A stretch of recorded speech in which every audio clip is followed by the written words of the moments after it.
Hello and welcome my dear students. I am Roshali ma'am from VM Academy classes Nashik. हम देख रहे हैं question bank solution for the 12th science chemistry का question bank solution देख रहे हैं हम, और हमने स्टार्ट किया है चैप्टर नंबर 2 सॉल्यूशंस. तो इसका एक पार्ट ऑलरेडी मैंने अपलोड किया है, पार्ट 1. पहले 3 question, multiple choice question, very short question for 1 mark and the short answer question type 1 for 2 mark. आगे के जो 2 क्वेश्चन बाकी है, short answer question type 2 3 marks और लॉन्ग आंसर क्वेश्चन 4 मार्क, वो आज कंप्लीट करेंगे हम. तो ये क्वेश्चन बैंक है महाराष्ट्र स्टेट बोर्ड की, और सॉल्यूशन चैप्टर को कितने मार्क के लिए चैप्टर 4 मार्क्स के लिए, और विथ ऑप्शन आपको कितने मार्क्स के लिए आएगा, 5 मार्क्स के लिए आएगा.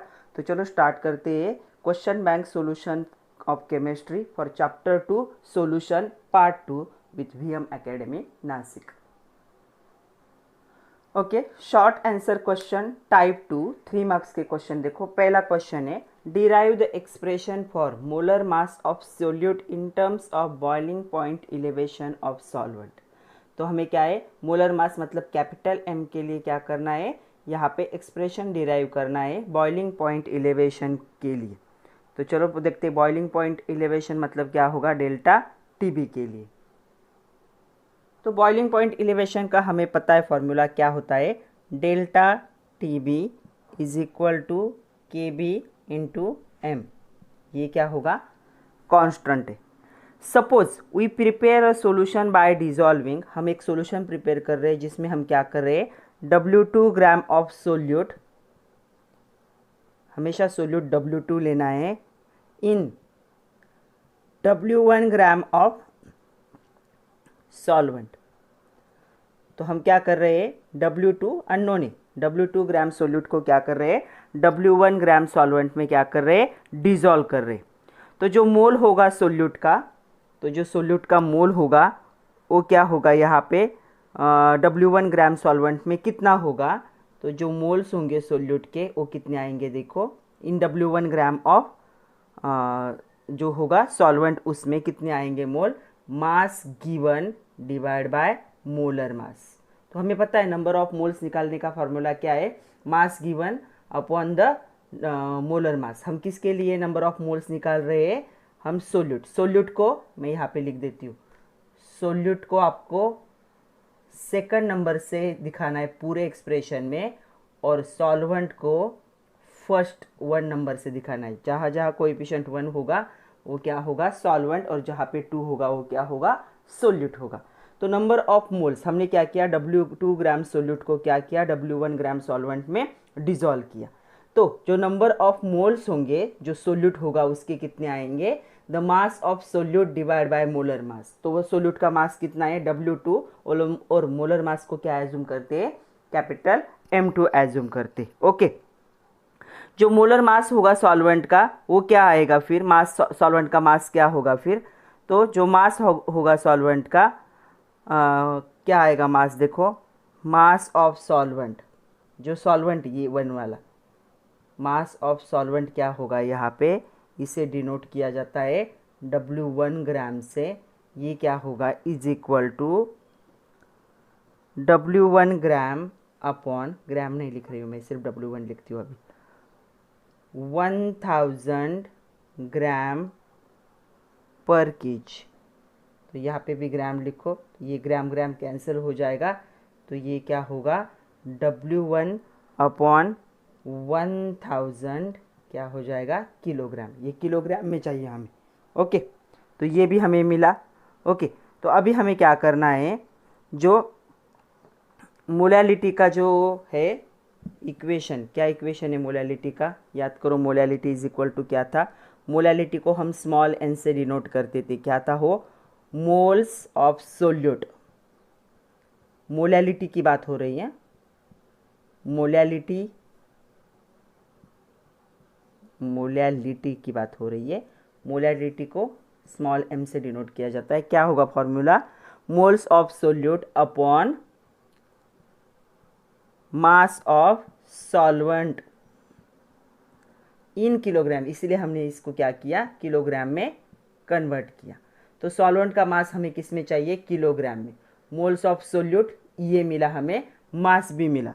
तो क्या कर सकते हम, हमारे पास ये वैल्यू भी है और ये वैल्यू भी है, दोनों भी हम पुट करेंगे तो हमें क्या मिलेगा, देखो small m is equal to, moles का क्या है, W2 upon M2। Okay, and mass of solvent क्या है, W1 अपॉन क्या है, 1000। इसे अगर हम सिंप्लीफाई करेंगे तो हमें क्या मिलेगा, 1000 W2 अपॉन M2 W1। यहाँ तक समझ लो अच्छे से। नंबर ऑफ मोल्स हमने क्या किए सोल्यूट के लिए, ये फॉर्मूला है। एंड मास ऑफ सॉल्वेंट हमने क्या किया, ग्राम में था उसे किलोग्राम में क्या किया, यहाँ पे कन्वर्ट किया। तो किलोग्राम में कन्वर्ट करने के लिए क्या करना पड़ेगा, 1000 से डिवाइड। तो W1 को 1000 से डिवाइड किया तो वो किलोग्राम में कन्वर्ट हुआ। फिर मोलैलिटी का फॉर्मूला लिखा, mole of solute divide by mass of solvent in kilogram. दोनों वैल्यू अभी हमने डिराइव की थी, यहाँ पे वैल्यू पुट किए और हमें ये मिला। ओके, तो अभी क्या करना है इसे, ये जो वैल्यू है m की, ये हमें कौन से इक्वेशन में पुट करनी है, delta TB is equal to KB small m। ये जो m की वैल्यू है, इस वैल्यू को अभी हम इस वैल्यू से रिप्लेस करेंगे। तो चलो देखते हैं क्या आएगा। यहाँ पे लिख रही हूँ मैं, delta TB is equal to क्या था, KB इंटू मोलैलिटी। अभी मोलैलिटी की वैल्यू पुट करो, KB into 1000 W2 upon M2 W1। Okay, ये हो गया डेल्टा TB। हमें क्या बोला है उन्होंने, क्या कौन सा एक्सप्रेशन चाहिए, मोलर मास, मतलब हमें ये एक साइड में लेना पड़ेगा। तो मोलर मास के लिए क्या हो जाएगा, इन दोनों की जगह से क्या करो, एक्सचेंज करो। क्या हो जाएगा फॉर्मूला, देखो हमेशा अगर वैल्यू है तो वो पहले ले लो, क्या आएगा, KB W2 अपॉन, ये इधर चला जाएगा अभी, तो ये होगा डेल्टा TB W1। तो this is the expression for molar mass of solute in terms of boiling point elevation of solvent. तो ये क्या हो गया उसका एक्सप्रेशन। तो सबसे पहले हमने क्या किया, ये फॉर्मूला लिखा, हमने W2 को एज्यूम किया मास ऑफ सोल्यूट, W1 को एज्यूम किया मास ऑफ सॉल्वेंट। सोल्यूट के हमने मोल्स निकाले, सॉल्वेंट का हमने क्या किया, वॉल्यूम किलोग्राम में ले लिया, मतलब जो होगा सॉल्वेंट का मास किलोग्राम में कन्वर्ट किया। फिर मोलैलिटी का फॉर्मूला लिखा, सोल्यूट का मास यहाँ लिखा, जो मास होगा सॉल्वेंट का वो यहाँ पे आया, तो हमें मोलैलिटी के लिए ये वैल्यू मिली for W when W2 gram of solute dissolve in W1 gram of solvent. तो इस वैल्यू को हमने क्या किया, इस इक्वेशन में पुट किया और M2 के लिए कन्वर्ट किया, तो हमें मिला M2 means the molar mass of solute is equal to, जहाँ पे 2 नंबर है वहाँ पे क्या है, सोल्यूट, 1 नंबर मतलब सॉल्वेंट। तो जो मोलर मास होगा सोल्यूट का इज इक्वल टू क्या आया, 1000 kBW2 upon delta TBW1। See the second question. Explain the osmotic pressure of solution with the help of Thesel tube.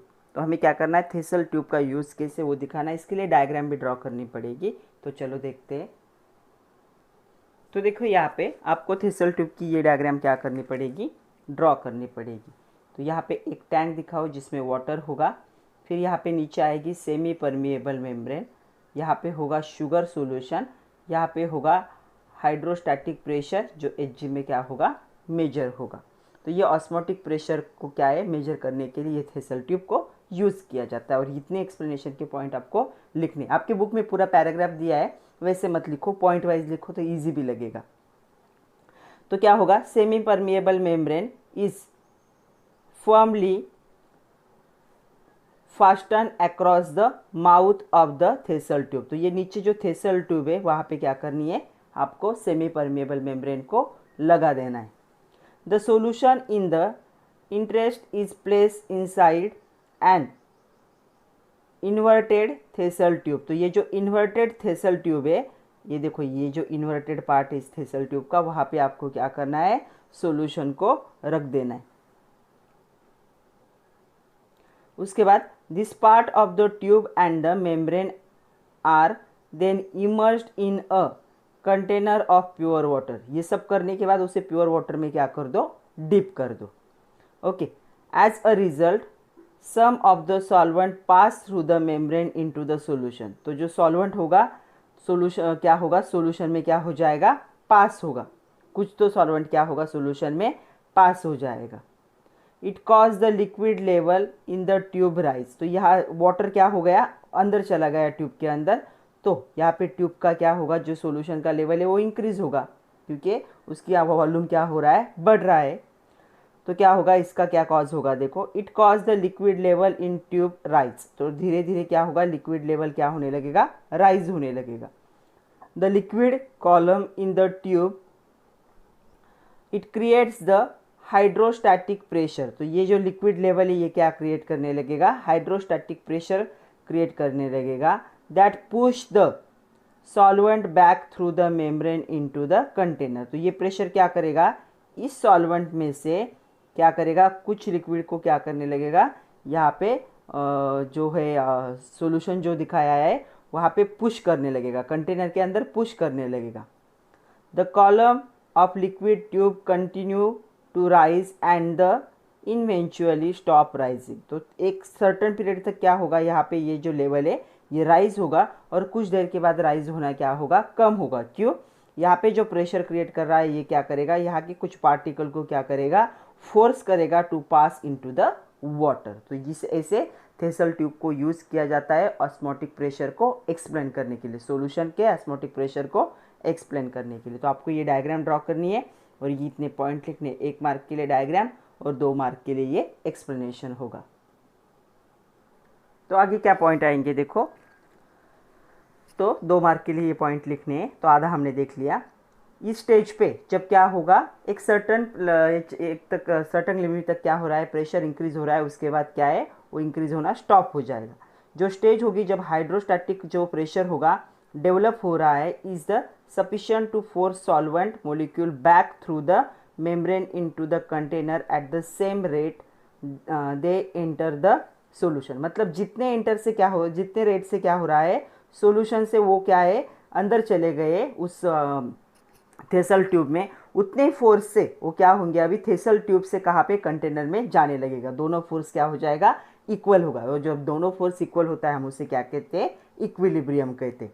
तो यहाँ पे इक्विलिब्रियम एस्टेब्लिश होगा where rate of the forward and reverse the passages are equal. तो जो दोनों passing हो रहा है, फॉरवर्ड मतलब जो वाटर था वो शुगर सॉल्यूशन में जा रहा है, उतने रेट से अभी शुगर सॉल्यूशन क्या होगा, वाटर में आने लगेगा।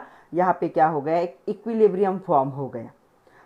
The height of the liquid column in the tube remains constant. जब ये इक्वल हो जाता है, इक्विलिब्रियम एस्टैब्लिश होता है, तो जो ऊपर का कॉलम था वहाँ पे क्या हो जाएगा, जो लिक्विड की हाइट है वो कांस्टेंट होगी, अभी ना ही बढ़ेगी और ना ही कम होगी। This implies that hydrostatic pressure has stop osmosis. तो क्या किया है, हाइड्रोस्टैटिक प्रेशर को किसने स्टॉप किया है, ऑस्मोसिस ने क्या किया है, हाइड्रोस्टैटिक प्रेशर ने क्या किया है, ऑस्मोसिस को स्टॉप किया। ऑस्मोसिस मतलब हायर कॉन्सेंट्रेशन से सॉल्यूशन क्या होता है, लोअर कॉन्सेंट्रेशन में चला जाता है, तो इसने ये स्टॉप कर दिया।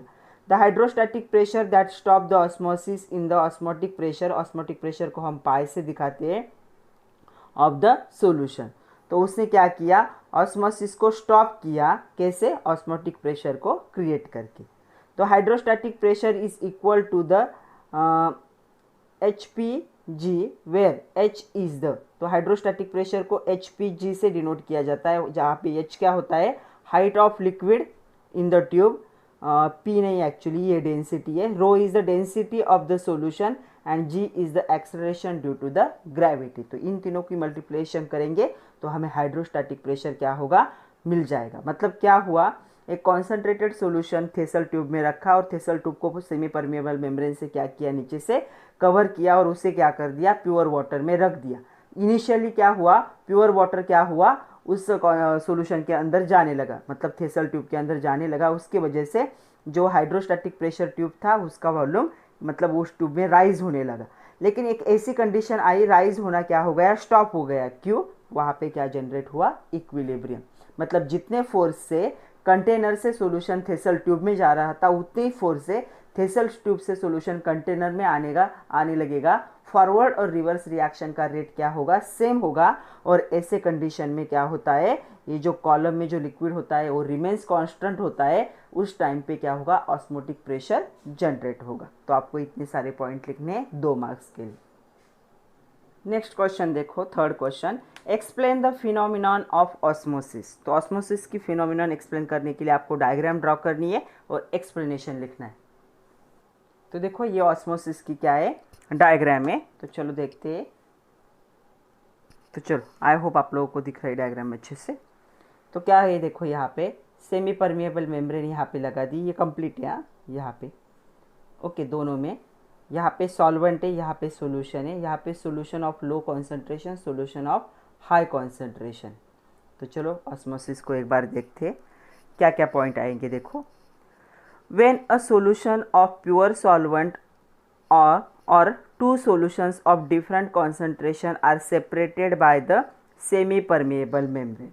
तो क्या है, यहाँ पे दो सॉल्यूशन है डिफरेंट कॉन्सेंट्रेशन के, या फिर क्या है, प्योर सॉल्वेंट और सॉल्यूशन को जब सेमी परमिएबल मेम्ब्रेन से क्या किया जाता है, यहाँ पे सेपरेट किया जाता है, तो क्या होगा। देखो, when the two solution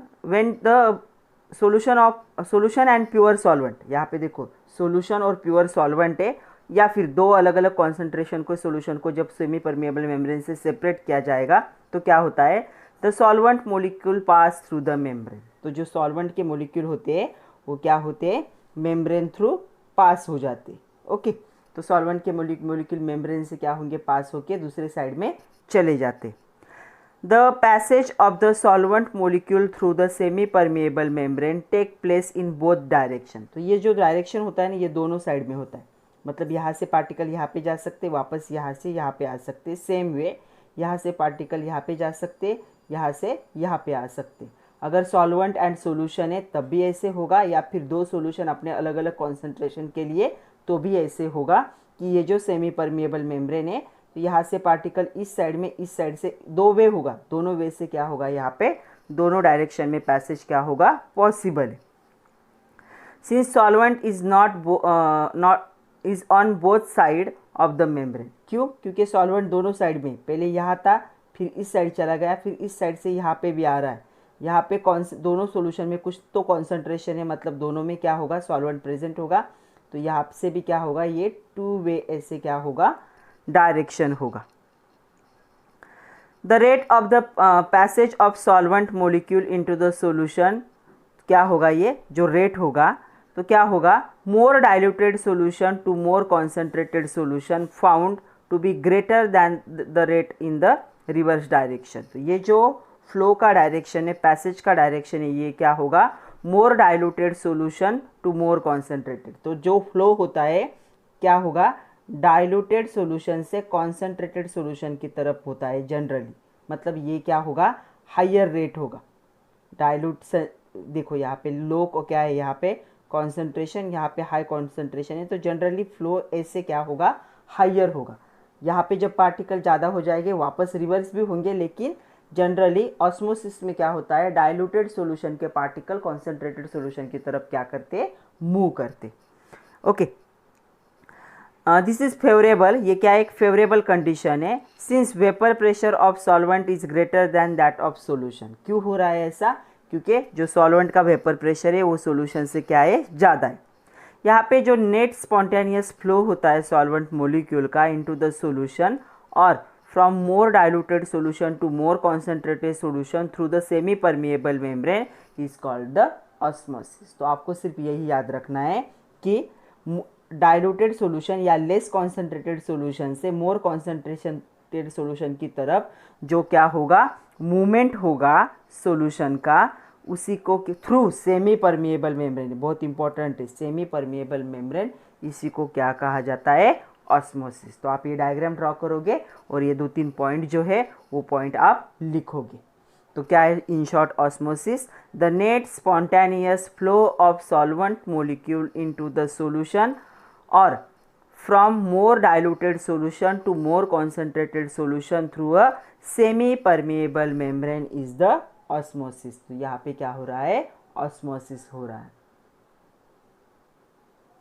see the next question, with the help of vapour pressure temperature curve, vapour pressure temperature का कर्व ड्रॉ करना है, मतलब वो ग्राफ ड्रॉ करना है, of solution and solvent, explain why boiling point of solvent is elevated when non volatile solute is dissolve into it. तो उसमें जब नॉन वोलेटाइल सोल्यूट ऐड करते हैं तो जो बॉइलिंग पॉइंट है, तो बॉइलिंग पॉइंट का एलिवेशन क्यों होता है वो हमें क्या करना है, एक्सप्लेन करना है। तो देखो ये कर्व आपको क्या करना है, ड्रॉ करना है। तो क्या है कर्व में, देखो vapour pressure of solution and the pure solvent. तो वेपर प्रेशर ये सॉल्यूशन का है, ये प्योर सॉल्वेंट का है, तो मैं यहाँ पे प्योर सॉल्वेंट लिख देती हूँ। तो vapour pressure of solution and pure solvent is plotted as a function of temperature. तो वेपर प्रेशर वर्सेस क्या किया, यहाँ पे टेम्परेचर का ग्राफ ड्रॉ किया है। तो सॉल्यूशन के लिए ऐसा कर्व आ रहा है और प्योर सॉल्वेंट के लिए ऐसा कर्व होगा। ओके, तो ये क्या है, vapour pressure temperature, pure temperature of pure solvent and the solution curve होगा दोनों का। ओके, देखो यहाँ पे अगर अच्छे से ऑब्जर्व करोगे तो ये पता चलेगा, एट एनी टेम्परेचर, किसी भी टेम्परेचर में ले लो, जो वेपर प्रेशर होता है सॉल्यूशन का वो क्या होगा, lower than the vapour pressure of solvent. तो देखो वेपर प्रेशर ऑफ सॉल्वेंट क्या है, हमेशा हाइयर है, और वेपर प्रेशर ऑफ सॉल्यूशन हमेशा क्या होगा, कम ही होगा, चाहे किसी भी टेम्परेचर के ले लो। यहाँ पे 760, सपोज यहाँ पे 500 आ गया, तो 500 के लिए इसका ज़्यादा होगा और इसका क्या होगा, कम होगा। तो जो वेपर प्रेशर होगा जो सॉल्यूशन का is lower than that of the pure solvent, हमेशा क्या होगा, किसी भी टेम्परेचर के लिए ले लो, यहाँ इस टेम्परेचर के लिए, यहाँ पे हर टेम्परेचर में देखोगे तो वेपर प्रेशर सॉल्यूशन का हमेशा कम होता है सॉल्वेंट, इसीलिए ये कर्व ऊपर है और ये कर्व नीचे। तो दोनों कर्व को हम नाम देते हैं, इस कर्व को नाम दिया ए बी और इसे नाम दिया सी डी। ओके, तो क्या होगा, जो हमने स्टेटमेंट बोला, क्या बोला, at any temperature the vapour pressure of solution is lower than that of pure solvent. तो क्या होगा, जो वेपर प्रेशर कर्व है सॉल्यूशन का, जो सी डी है, ये हमेशा इसके बिलो आएगा ए बी के। तो ए बी के बिलो क्यों है, क्योंकि ये हमेशा क्या है, लोअर है हर टेम्परेचर में। ओके, यहाँ पे जो डिफरेंस होता है दो वेपर प्रेशर का, इंक्रीज इन टेम्परेचर, तो ये वेपर प्रेशर को प्रेडिक्ट करने के लिए एक इक्वेशन यूज किया जाता है, कौन सा, delta P is equal to x2 is the mole fraction P01। इस एक्सप्रेशन को यूज किया जाता है किसके लिए, डिफरेंस जो है दो वेपर प्रेशर का जो इंक्रीज हो रहा है अकॉर्डिंग टू द टेम्परेचर। जैसे टेम्परेचर इंक्रीज होगा वेपर प्रेशर इंक्रीज हो रहा है, लेकिन दोनों के बीच में क्या है, डिफरेंस है। तो ये वेपर प्रेशर इंक्रीज प्रेडिक्ट करने के लिए इस इक्वेशन को क्या किया जाता है, यूज किया जाता है। तो क्या होगा, at a boiling point of a liquid, जब लिक्विड बॉयल होने लगेगा, the vapour pressure is equal to 1 atm। जब कोई भी लिक्विड क्या होता है, बॉयल होता है, उसका वेपर प्रेशर कितना हो जाता है, 1 एटमोस्फियर हो जाता है। In order to reach the boiling point, the solution and solvent must be heated to the temperature at that the respective vapour pressure attain the 1 atm। मतलब क्या करना होगा, हमें टेम्परेचर दोनों को क्या करना होगा, ऐसे टेम्परेचर में हीट करना होगा कि तो ताकि वो बॉईल हो और उनका प्रेशर कितना हो जाए, 1 atm हो जाए। Okay, at any given temperature the vapour pressure of solution is lower than that of pure solvent. तो किसी भी कंडीशन में क्या है, सोल्यूशन का सॉल्वेंट से क्या होगा, कम ही होगा। Hence vapour pressure of solution need higher temperature. तो सोल्यूशन को ज़्यादा टेम्परेचर देना पड़ेगा, तब वो क्या होगा, बॉयल होगा और 1 एटमॉस्फेरिक प्रेशर क्या करेगा, रीच करेगा। आप लोग को समझ में आ रहा है, किसी भी सब्सटेंस जब कोई भी लिक्विड जब बॉयल होता है तब उसका प्रेशर कितना होता है, 1 atm। अभी हमें इन दोनों का भी प्रेशर कितना करना है, 1 atm, मतलब इनको हीट करके बॉयल करना पड़ेगा। तो इसका ऑलरेडी वेपर प्रेशर ज़्यादा ही है, तो इससे थोड़ा सा कम टेम्परेचर लगेगा। देखो, और इसे क्या है, इसे ज़्यादा टेम्परेचर लगेगा बॉयल होने के लिए। तो ये क्या होगा, vapour pressure of solution need high temperature to reach the 1 atmospheric pressure than the temperature needed to the solvent. तो इससे ज़्यादा टेम्परेचर देना पड़ेगा, तब ये क्या करेगा, 1 atm रीच करेगा। इन अदर वर्ड हम कह सकते हैं, it must be heated to higher temperature. इसे ज़्यादा टेम्परेचर में हीट करना पड़ेगा बॉयल होने के लिए, than the pure solvent. Pure solvent से ज़्यादा इसे क्या करना पड़ेगा, हीट करना पड़ेगा। तो यही क्या है, इसी को क्या कहा जाता है, elevation in terms of vapour pressure lowering. तो वेपर प्रेशर क्या होगा, लोअर होगा, और यही इलेवेशन होता है। क्यों, क्योंकि यहाँ पे क्या है, नॉन वोलेटाइल सोल्यूट क्या है, प्रेजेंट है। तो इसे 1 atm अचीव करने के लिए ज़्यादा हीट करना पड़ेगा। तो क्या हो जाएगा, यहाँ पे जो solution must be heated higher temperature to cause it to boil than the pure solvent. इसे कम टेम्परेचर लगेगा, इसे ज़्यादा टेम्परेचर लगेगा। इसी को क्या कहा जाता है, इलेवेशन इन बॉइलिंग पॉइंट। तो आपको ये ड्रॉ करना है और ये 2-4 पॉइंट लिखने। देखो 5th क्वेश्चन न्यूमेरिकल है। A solution containing 3 gram of solute A, जिसका मोलर मास क्या होगा, 60 ग्राम होगा, in 1 litre solution is isotonic. Isotonic मतलब कॉन्सेंट्रेशन क्या होता है, सेम होता है दोनों का। with the solution containing 8.55 gram of solute B in 500 ml of solution, what is the molar mass of B। अभी दो कंडीशन दी, तो हमें जो गिवन है वो लिख लेते हैं पहले। तो गिवन भी दो टाइप में दिया है, तो यहाँ पे W2 हमेशा हम सोल्यूट के लिए यूज़ करते हैं, और W2 डैश हम क्या करेंगे, दूसरे दो कंडीशन दिए ना, 3 ग्राम 8.5 ग्राम, तो दो कंडीशन। तो पहले कंडीशन में 3 ग्राम दिया है, दूसरे कंडीशन में क्या दिया है, 8.55 ग्राम। ओके, यहाँ पे मोलर मास दिया है 60। यहाँ पे मोलर मास से हमें क्या करना है, कैलकुलेट करना है। यहाँ पे डैश कर लो इनको सबको। हाँ, उसके बाद यहाँ पे वॉल्यूम दिया है 1 लीटर मीन्स 1000 ml, और यहाँ पे वॉल्यूम कितना दिया है, वी डैश, यहाँ पे है 500 ml। देखो यहाँ पे 1 लीटर दिया है, और यहाँ पे कहीं तो भी था ना, हाँ 500। उसके बाद क्या दिया है, देखो ये 3 वैल्यूज़ दिए। ओके, हमें ये कैलकुलेट करनी। तो क्या फॉर्मूला है हमारे पास, हमारे पास फॉर्मूला है pi is equal to W2RT upon M2V। Okay, ये हो गया इसका फॉर्मूला। अभी हम इसके लिए फॉर्मूला लिखेंगे। पाई तो सेम ही होगा। ओके, तो पाई दोनों के लिए सेम ही होगा। क्या आएगा, W2 डैश RT, RT तो टेम्परेचर और गैस कांस्टेंट है, M2 डैश V डैश। इन दोनों फार्मूला को अगर हम इक्वल करें तो हमें क्या मिलेगा, देखो ये भी पाई की वैल्यू, ये भी पाई की वैल्यू, तो हमें मिलेगा W2RT upon M2V is equal to W2 dash RT upon M2 dash V dash. तो ये RT भी कैंसिल होगा, क्योंकि दोनों साइड में हमें क्या कैलकुलेट करना है, M2 डैश कैलकुलेट करना है। तो सारे वैल्यू पुट करेंगे हम और m2 डैश को कैलकुलेट करेंगे। W2 क्या था हमारा 3 था, ओके, RT तो कैंसिल ही हो गया 3, ओके। m2 क्या था हमारा 60, V क्या था हमारा 1000, ओके, इक्वल टू W2 क्या था हमारा 8.55, m2 डैश हमें तो कैलकुलेट करना है बी सॉल्यूशन के लिए, V डैश क्या था इंटू 500, ओके। तो क्या फॉर्मूला हो जाएगा, ये कन्वर्ट होके m2 dash is equal to क्या होगा, ये इधर आएगा, ये सारे वैल्यू इधर जाएंगे, 8.55 इंटू 60 इंटू 1000, ये यहाँ पे डिवाइड थी साइड मल्टीप्लाई हो गई, 500 इंटू 3। तो चलो मल्टीप्लिकेशन करो, 8.55 इंटू 20 इंटू 2, तो ये आपको मिलेगा 8.55 इंटू कितना है 40।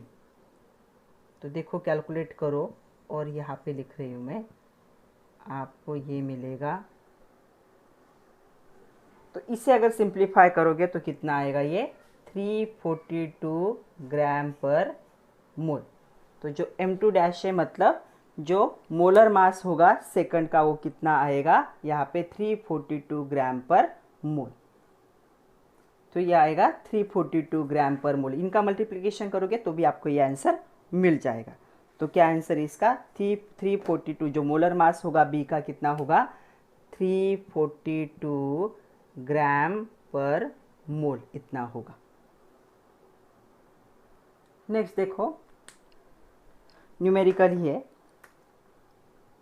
क्या दिया है देखो, vapour pressure of pure solvent at certain temperature is 0.0227 बार। तो क्या दिया है यहाँ पे, P01 दिया है 0.0227 bar, okay. What is the vapour pressure of solution containing 6 gram of solute. तो क्या फाइंड आउट करना है, P1 फाइंड आउट करना है, वेपर प्रेशर सोल्यूट का। किसमें, सोल्यूट का हमेशा हम सेकंड लेते हैं, W2 कितना होगा 6 ग्राम होगा। मोलर मास उसका दिया है M2 कितना दिया है 60 ग्राम पर मोल, इतना मोलर मास उस सोल्यूट का दिया है। इन 50 ग्राम ऑफ सॉल्वेंट, तो मास दिया है W1, सॉल्वेंट का मास दिया है यहाँ पे 50 ग्राम, ओके। उसके साथ साथ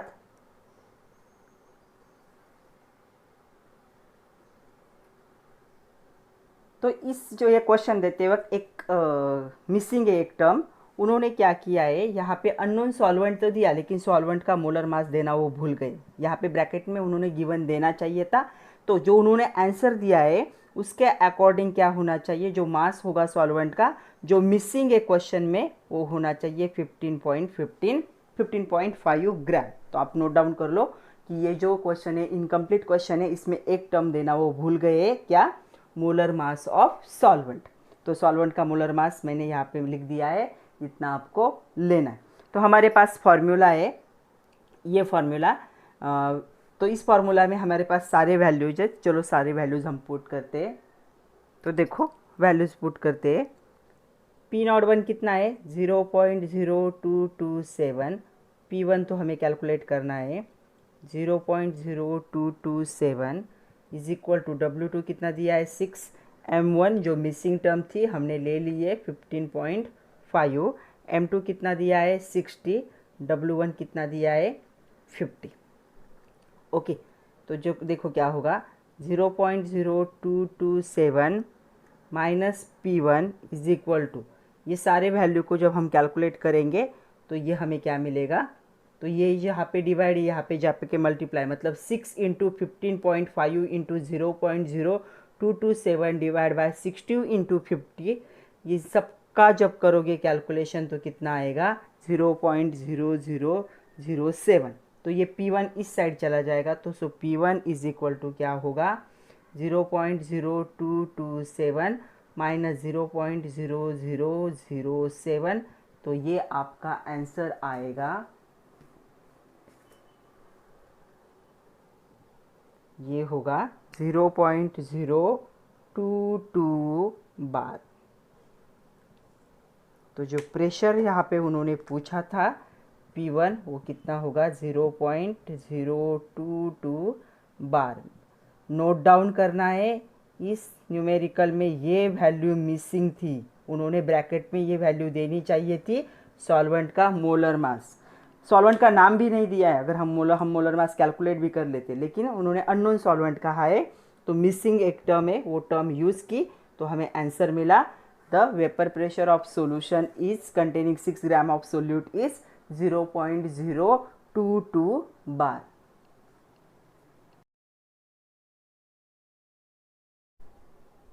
नेक्स्ट क्वेश्चन देखो, लॉन्ग आंसर क्वेश्चन, 4 मार्क्स के क्वेश्चन है, तो सारे थेरोटिकली क्वेश्चन है, 3 क्वेश्चन है, तीनों भी थेरोटिकल है और ग्राफ ड्रॉ करने। तो पहला क्वेश्चन क्या है देखो, what are non ideal solution. Non ideal solution क्या है वो बताना है हमें।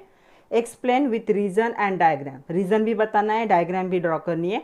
Positive deviation from Raoult's law and negative deviation from Raoult's law by non ideal solution, तो हमें दोनों भी बताना है। सबसे पहले हम देखेंगे कि नॉन आइडियल सोल्यूशन होता क्या है। तो हमें पता है आइडियल सोल्यूशन किसे कहते हैं और नॉन आइडियल, वैसे भी हम डिफरेंस भी देख चुके हैं। तो नॉन आइडियल सोल्यूशन किसे कहेंगे, ऐसा सोल्यूशन विच नॉट ओबे, कौन सा लॉ, जो राउल्ट्स लॉ को क्या है ओबे नहीं करता, उसे क्या कहा जाता है, नॉन आइडियल सोल्यूशन कहा जाता है। तो जो राउल्ट्स लॉ को ओबे नहीं करेगा वो क्या होगा, नॉन आइडियल सोल्यूशन। तो हम लिख सकते हैं non ideal solution do not obey Raoult's law over the entire range of concentration. सारे कॉन्सेंट्रेशन में, कुछ कॉन्सेंट्रेशन में कर सकता है, लेकिन सारे कॉन्सेंट्रेशन के रेंज में non ideal solution Raoult's law को क्या है, ओबे नहीं करते। एक तो उससे पॉजिटिव डेविएशन दिखाएंगे या फिर निगेटिव डेविएशन दिखाएंगे। तो क्या होगा, जो वेपर प्रेशर होता है सॉल्यूशन का कैन बी हायर और lower than that of pure component. जो प्योर कंपोनेंट था जो राउल्ट्स लॉ को फॉलो करेगा, एक तो उससे ज़्यादा हो सकता है या फिर उससे कम क्या होगा, वेपर प्रेशर दिखाएंगे। तो यहाँ पे क्या होता है, डेविएशन दिखाते हैं ये फ्रॉम राउल्ट्स लॉ। डेविएशन मतलब वेरिएशन। तो सॉल्यूशन 2 टाइप के होते हैं डेविएशन फ्रॉम राउल्ट्स लॉ, तो 2 टाइप का वेरिएशन दिखाएंगे। कौन सा, एक पॉजिटिव डेविएशन होगा और एक क्या होगा, निगेटिव डेविएशन। क्यों, क्योंकि उन्होंने राउल्ट लॉ को फॉलो नहीं किया। वेपर प्रेशर राउल्ट्स लॉ का जो राउल्ट्स लॉ में जो कंपोनेंट यूज होते हैं उससे वेपर प्रेशर हायर भी हो सकता है, लोअर भी हो सकता है, इसलिए positive deviation and negative deviation दिखाएंगे नॉन आइडियल सॉल्यूशन। ये आइडियल नहीं दिखाते, आइडियल सॉल्यूशन राउल्ट्स लॉ को क्या करते हैं, ओबे करते हैं, इसलिए वो पॉजिटिव निगेटिव डेविएशन नहीं दिखाएंगे। कौन दिखाएगा, नॉन आइडियल सॉल्यूशन दिखाएगा। तो अभी हम पहले पॉजिटिव डेविएशन देखेंगे, उसके बाद हम देखेंगे निगेटिव डेविएशन। तो देखो ये है positive deviation from Raoult's law. तो क्या है, ये जो दिखाया है ये आइडियल सॉल्यूशन का है डॉट वाला, और पॉजिटिव डेविएशन मतलब उससे क्या हुआ है, ज़्यादा हुआ है। तो क्या होगा, positive deviation from Raoult's law, the solution in which solute solvent intermolecular attractions are weaker than those of between solute molecule and the solvent molecule exhibit positive deviation। तो क्या होगा, जब क्या होता है, जो इंटरेक्शन होगा किसका, सोल्यूट और सॉल्वेंट का, सोल्यूट और सॉल्वेंट का इंटरेक्शन क्या होता है, यहाँ पे वीक होता है। किससे, सॉल्वेंट या फिर सोल्यूट इंटरेक्शन से, तो वीक होगा। मतलब देखो ऐसे था, सोल्यूट प्लस सॉल्वेंट था, दोनों मिलके क्या है, सोल्यूट सॉल्वेंट का प्रोडक्ट फॉर्म कर रहे हैं। तो यहाँ पे इंटरेक्शन ज़्यादा है इससे, तो यहाँ का इंटरेक्शन इससे क्या होता है, थोड़ा सा ज़्यादा होता है, ये क्या होगा, वीकर होगा। तो क्या कहा है स्टेटमेंट में, a solution in which solute solvent intermolecular attraction is weaker than solute और सॉल्वेंट मोलिक्यूल, तब क्या आता है, पॉजिटिव डेविएशन। तो यहाँ पे जो वेपर प्रेशर होगा ऐसे सॉल्यूशन का are higher than that of pure component, तो प्योर कंपोनेंट से वेपर प्रेशर क्या हो जाएगा, इसका हायर होगा। इसीलिए ये देखो ये लाइन से दिखाया है, डॉटेड वाला क्या है, आइडियल है, और पॉजिटिव डेविएशन वाला ये ऊपर दिखाया। तो वेपर प्रेशर क्या हो जाएगा, यहाँ पे आइडियल जो प्योर कंपोनेंट होंगे उससे क्या होगा, हायर होगा। And the solution of ethanol and acetone, जब इथेनॉल और एसीटोन का सॉल्यूशन मिक्सचर होता है वो क्या दिखाता है, पॉजिटिव डेविएशन। उसके साथ साथ कार्बन डाइसल्फाइड और एसीटोन भी क्या दिखाता है, positive deviation from Raoult's law. तो सिर्फ आपको इतना ही लिखना है, रीजन और क्या लिखना है, डायग्राम ड्रॉ करनी। तो डायग्राम आपकी ये रीजन क्या है कि जो सोल्यूट सॉल्वेंट है उसका इंटरेक्शन क्या है, लोअर है देन द सॉल्वेंट सॉल्वेंट और सोल्यूट सोल्यूट, इसके लिए वो क्या दिखाएगा, पॉजिटिव डेविएशन। वेपर प्रेशर क्या होता है, सॉल्यूशन का हायर होता है कंपोनेंट से, तो इसलिए वो पॉजिटिव डेविएशन, उन्होंने पूछा नहीं है फिर भी एग्जांपल ऐड कर दो और डायग्राम ड्रॉ करो। ये हो गया पॉजिटिव डेविएशन। अभी निगेटिव डेविएशन देखते। तो देखो निगेटिव डेविएशन मतलब क्या होगा, आइडियल से क्या हो जाएगा, कंपोनेंट से, प्योर कंपोनेंट से कम होगा। क्या लिखेंगे हम निगेटिव डेविएशन में, उसके उल्टा होगा यहाँ पे, the solution in which interaction between the solvent solute molecule is stronger than solute solute और सॉल्वेंट सॉल्वेंट। यहाँ पे उल्टा हो गया, जो सोल्यूट प्लस सॉल्वेंट थे इनका इंटरेक्शन क्या होगा, यहाँ पे लोअर होगा देन द सोल्यूट सॉल्वेंट, मतलब जो प्रोडक्ट फॉर्म होगा उसका क्या होगा, इंटरेक्शन हायर होगा। तो ये क्या करता है, निगेटिव डेविएशन दिखाएगा। तो हम लिख सकते हैं the solution in which the interaction between solvent and solute molecule are stronger और ग्रेटर भी कह सकते हो दैन द सोल्यूट सोल्यूट और solvent solvent interaction exhibit negative deviation. ये जो यहाँ पे ये जो हो रहा है, यहाँ पे क्या होगा, vapour pressure of such solution is lower than that of pure component. तो जो प्योर कंपोनेंट से सोल्यूशन का वेपर प्रेशर क्या होगा, लोअर होगा। इसका एग्जाम्पल है, यहाँ पे आप पहला एग्जाम्पल लिख सकते हो फेनॉल एंड एनिलीन, दूसरा एग्जाम्पल है क्लोरोफॉर्म एंड एसीटोन, दोनों भी क्या दिखाते हैं, दोनों का मिक्सचर निगेटिव डेविएशन दिखाएगा राउल्ट्स लॉ से। और यहाँ पे आप क्या कर सकते हो, डायग्राम। अभी देखो ये वेपर प्रेशर था, इससे क्या हो रहा है, सोल्यूशन का लोअर हो रहा है, इसलिए डायग्राम ड्रॉ करते वक्त ये क्या दिखाओगे, कर्व नीचे दिखाने हैं आइडियल से। पॉजिटिव में क्या थे, ये कर्व ऊपर की तरफ थे। नेक्स्ट सेकंड क्वेश्चन क्या है, देखो explain with vapour pressure temperature curve. तो ये वेपर प्रेशर टेम्परेचर कर्व है। दूसरा क्वेश्चन ये हमें एक्सप्लेन करना है that freezing point of solvent is lowered by the dissolving non volatile solute. तो फ्रीजिंग पॉइंट जो है लोअर हो जाता है जब हम क्या करते हैं, नॉन वोलेटाइल सोल्यूट को क्या करते हैं, ऐड करते। Give reason for such lowering of the freezing of solvent. तो ये जो सॉल्वेंट का फ्रीजिंग पॉइंट रिड्यूस हो रहा है, इसके लिए हमें रीजन भी बताना है। इन शॉर्ट क्या करना है आपको, ये ग्राफ ड्रॉ करना है और एक्सप्लेन करना है कि नॉन वोलेटाइल सोल्यूट ऐड करने से फ्रीजिंग पॉइंट कैसे रिड्यूस हो जाता है। तो चलो देखते हैं, उसके लिए आपको ये डायग्राम ड्रॉ करनी पड़ेगी। क्वेश्चन बैंक में सेकंड क्वेश्चन देख लो। ओके, तो क्या है, देखो यहाँ पे क्या हो रहा है, ये जो डायग्राम है ये कंसिस्ट करती है तीन कर्व, दिख रहे हैं तीन कर्व, ये एक कर्व है, एक कर्व है, और यहाँ पे A B C D and E F, ऐसे तीन कर्व एग्जिबिट कर रहा है ये curve. A B is the vapour pressure curve of the solid solvent. तो ए बी किसका है, सॉलिड सॉल्वेंट, यहाँ पे मेंशन भी किया है।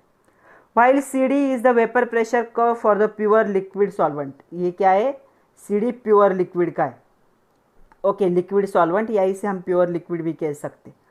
ओके, तीसरा जो है, ये जो ए बी और सी डी है, ये दोनों एक दूसरे में यहाँ पे देखो इंटरसेक्ट कर रहे हैं दोनों, मतलब यहाँ पे दोनों क्या हो रहे हैं, यहाँ पे दोनों का यहाँ पे क्या हो रहा है, इंटरसेप्ट कर रहे हैं एक दूसरे को पॉइंट बी पे। तो ये क्या है, solid liquid phase pure solvent are at equilibrium, मतलब ये ऐसी कंडीशन है जब दोनों साइड के रिएक्शन का रेट क्या होगा, सेम होगा, सॉलिड और लिक्विड। जितना सॉलिड लिक्विड में कन्वर्ट हो रहा है उतना ही लिक्विड जब सॉलिड में कन्वर्ट होता है तो इक्विलिब्रियम रीच होगा, और ये स्टेज होगी जहाँ पे इक्विलिब्रियम क्या होगा, रीच होगा। ओके, बी पॉइंट पे, तो बी फेज में क्या होगा, इक्विलिब्रियम होगा। Two phases have the same vapour pressure at B. तो बी कंडीशन इक्विलिब्रियम में क्या होता है, दोनों का, इस सॉलिड का और इस लिक्विड का वेपर प्रेशर क्या होगा, सेम होगा। क्यों, क्योंकि इक्विलिब्रियम रीच कर रहा है वो। Okay, so temperature correspond to B is the freezing point of solvent. इसीलिए इस टेम्परेचर को क्या कहा जाता है, फ्रीजिंग पॉइंट ऑफ सॉल्वेंट। इसे दिखाया जाता है TF0 से, freezing point, F for freezing temperature. तो ये हो गया, यहाँ पे नोड है।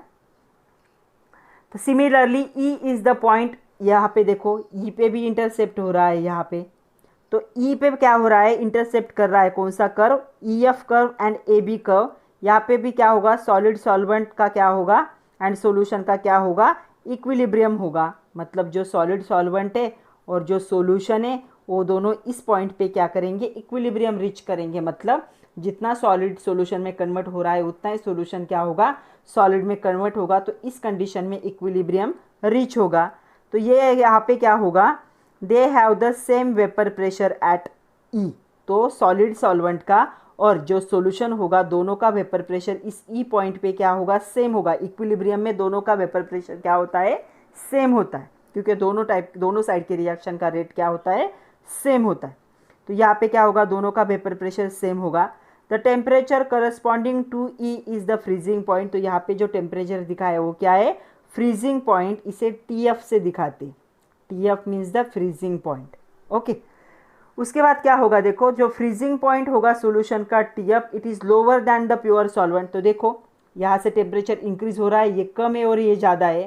तो ये कम है और ये क्या है, ज़्यादा है। तो हम लिख सकते हैं freezing point of solution TF is lower than that of pure solvent. ये प्योर सॉल्वेंट का है और ये किसका है, सॉल्यूशन का। तो प्योर सॉल्वेंट का ज़्यादा है, सॉल्यूशन का क्या है, यहाँ पे कम है। तो क्या होगा इस पॉइंट पे, at the freezing point of pure liquid the attractive forces among the molecule are larger enough to cause the change of phase from liquid to solid. तो ये इस फ्रीजिंग पॉइंट में क्या होगा, जो अट्रैक्टिव फोर्सेस होंगे molecule के बीच में वो इनफ होते हैं, मतलब सफिशिएंट है क्या करने के लिए, चेंज करने के लिए लिक्विड फेज, लिक्विड से सॉलिड बनने का फेज चेंज करने के लिए इतना क्या है, फोर्स जो है मॉलिक्यूल के बीच में उतना क्या है, काफ़ी है। In a solution of solvent molecule are separated from each other because of the solute molecule. तो ये क्या होंगे, सॉल्वेंट मॉलिक्यूल क्या होंगे, सेपरेट होंगे एक दूसरे से, तो सॉल्यूशन में। एंड सेपरेशन जो होगा सॉल्वेंट मॉलिक्यूल का in solution is more than that of pure solvent. Pure solvent से यहाँ पे क्या होगा, सेपरेशन ज़्यादा होगा। तो यहाँ पे रिजल्ट क्या होगा, decreasing the attractive forces between the solvent. यहाँ पे अट्रैक्टिव फोर्सेस क्या होते हैं, डिक्रीज हो जाते, कम हो जाते। ओके, कॉन्सिक्वेंट क्या होगा इसका, जो टेम्परेचर होगा सॉल्यूशन का इज लोअर। तो टेम्परेचर क्या हो जाएगा, लोअर होगा because of below the freezing point. तो फ्रीजिंग पॉइंट से भी टेम्परेचर क्या हो गया, कम हो गया। और इस फेज में क्या होगा, ये फ्रीजिंग पॉइंट क्या होगा सॉल्वेंट का, लो होगा due to it cause the phase change. तो फेज चेंज हो रहा है इसलिए यहाँ पे फ्रीजिंग पॉइंट क्या हो जाएगा, इसका लोअर होगा। तो आपको ये क्या कर्व ड्रॉ करना है और कर्व के साथ जो इतने सारे क्या है एक्सप्लेनेशन जो है, इतने सारे जो पॉइंट है उनको क्या करना है, एक्सप्लेन करना है। नेक्स्ट क्वेश्चन देखो, आपको 4 डेफिनेशन लिखने हैं। Explain the terms semi permeable membrane, osmosis, osmotic pressure and what are the isotonic solution. Explain with one example, ऐसे कहा है आइसोटोनिक सॉल्यूशन का। ओके, उसके बाद देखो पहला है यहाँ पे सेमी परमिएबल मेम्ब्रेन। तो सेमी परमिएबल मेम्ब्रेन क्या होता है, it is film such as यहाँ पे cellophane which has pores large enough to allow the solvent molecule to pass through them. तो क्या होती है, एक कोटिंग होती है, एक फिल्म होती है, सेलोफेन जैसी होती, सेलोफोन जैसी होती है, सेलोफेन क्या कहा जाता है इसे। उसमें क्या होते हैं, छोटे छोटे होल्स होते हैं, छोटे छोटे पोर्स होते हैं, और ये क्या करते हैं, अलाउ करते हैं सोल्यूशन जो सॉल्वेंट के मोलिक्यूल है एक साइड से दूसरे साइड में जाने के लिए। तो ये जो होगा मॉलिक्यूल, ये क्या करेगा, पास करेगा, मतलब ये मॉलिक्यूल को क्या कर सकता है, पास कर सकता है। Okay, through it. तो ये आप क्या कर सकते हो, यहाँ तक डेफिनेशन लिख सकते हो।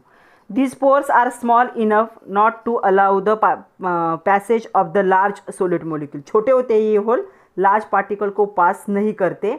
ओके, तो लार्ज पार्टिकल को पास नहीं कर सकते, सिर्फ छोटे छोटे पार्टिकल को क्या कर सकते हैं, पास कर सकते हैं। Semi permeable membrane selectively allow passage of solvent molecule. तो सिर्फ मॉलिक्यूल की जो सॉल्वेंट के मॉलिक्यूल है उसे पास करने के लिए ये सेमी परमिएबल मेम्ब्रेन यूज होती है। तो आप इतनी डेफिनेशन लिख सकते हो, या आपके टेक्स्ट बुक में जो डेफिनेशन है वो भी एज इट इज ले सकते हो। दूसरा है यहाँ पे ऑस्मोसिस। तो देखो ऑस्मोसिस क्या है, ये डेफिनेशन लिखनी है आपको। The net spontaneous flow of solvent molecule into the solution और from more diluted solution to the more concentrated solution through a semi permeable membrane is called the osmosis. तो क्या होगा, ऑस्मोसिस में क्या होता है, दो सॉल्यूशन को अगर आपने सेमी परमिएबल मेम्ब्रेन से सेपरेट किया तो नेचुरली क्या होगा, यहाँ पे जो मोर डाइल्यूटेड सॉल्यूशन है वो फ्लो होने लगेगा towards the more concentrated solution through semi permeable membrane. इसे क्या कहा जाता है, ऑस्मोसिस कहा जाता है। नेक्स्ट वहाँ का तीसरा क्वेश्चन देखो, what is osmotic pressure. Osmotic pressure पूछा है उन्होंने। The hydrostatic pressure on the side of solution that stop osmosis is called osmotic pressure of the solution. या फिर इसे ऐसे डिफाइन कर सकते हो, the excess of pressure on the side of solution that stop the net flow of solvent into the solution through a semi permeable membrane. जो osmosis हमने देखा उसे रिवर्स करने के लिए जो प्रेशर यूज किया जाता है उसे क्या कहा जाता है, ऑस्मोटिक प्रेशर कहा जाता है। तो ये क्या होगा, एक्सेस प्रेशर होगा, ऐसे साइड में अप्लाई होगा सॉल्यूशन के साइड में, जो स्टॉप करेगा सॉल्वेंट का सॉल्यूशन की तरफ जो फ्लो हो रहा है थ्रू सेमी परमिएबल मेम्ब्रेन, उसे स्टॉप करता है। तो आप ये या ये दोनों में से कोई भी एक डेफिनेशन लिख सकते हो। उसके बाद उन्होंने क्या कहा है, व्हाट आर आइसोटोनिक सॉल्यूशन। तो देखो यहाँ पे आइसोटोनिक सॉल्यूशन भी है। Two or more solutions having the same osmotic pressure are said to be isotonic solution. जब दो सॉल्यूशन का क्या होता है, यहाँ पे ऑस्मोटिक प्रेशर सेम होता है, उसे क्या कहा जाता है, आइसोटोनिक सॉल्यूशन। उन्होंने एग्जाम्पल भी पूछा है, तो एग्जाम्पल लिख सकते हैं हम, 0.1 molar urea solution and 0.1 molar sucrose solution are isotonic because the osmotic pressure are equal. तो इन दोनों का ऑस्मोटिक प्रेशर क्या होता है, इक्वल होता है, इसलिए इनको क्या कहा जाता है, आइसोटोनिक। आइसोटोनिक का मीनिंग ये है कि दोनों का वेपर प्रेशर क्या होना चाहिए, same. Such A solution have the same molar concentration. देखो इसका भी कितना है, 0.1 है, इसका भी कितना है, 0.1। Different concentration but different concentration, तो दोनों का कॉन्सेंट्रेशन क्या होगा, सेम होगा। डिफरेंट कॉन्सेंट्रेशन इन ग्राम पर लीटर। तो आपको क्या करना है, ये डेफिनेशन लिखनी है और यहाँ तक एग्जाम्पल लिखना है। Okay, 0.1 molar urea and 0.1 molar sucrose solution. तो यहाँ पे तो ये क्वेश्चन, इस क्वेश्चन बैंक का लास्ट क्वेश्चन था। तो तीनों क्वेश्चन अच्छे से कर लो। जल्दी मैं नेक्स्ट चैप्टर का जो है क्वेश्चन बैंक उसे सॉल्व करके अपलोड करूँगी। तो इतनी क्वेश्चन बैंक और एक्सरसाइज के क्वेश्चन अच्छे से करो तो अच्छे मार्क्स मिलेंगे। All the best and thank you very much my dear students.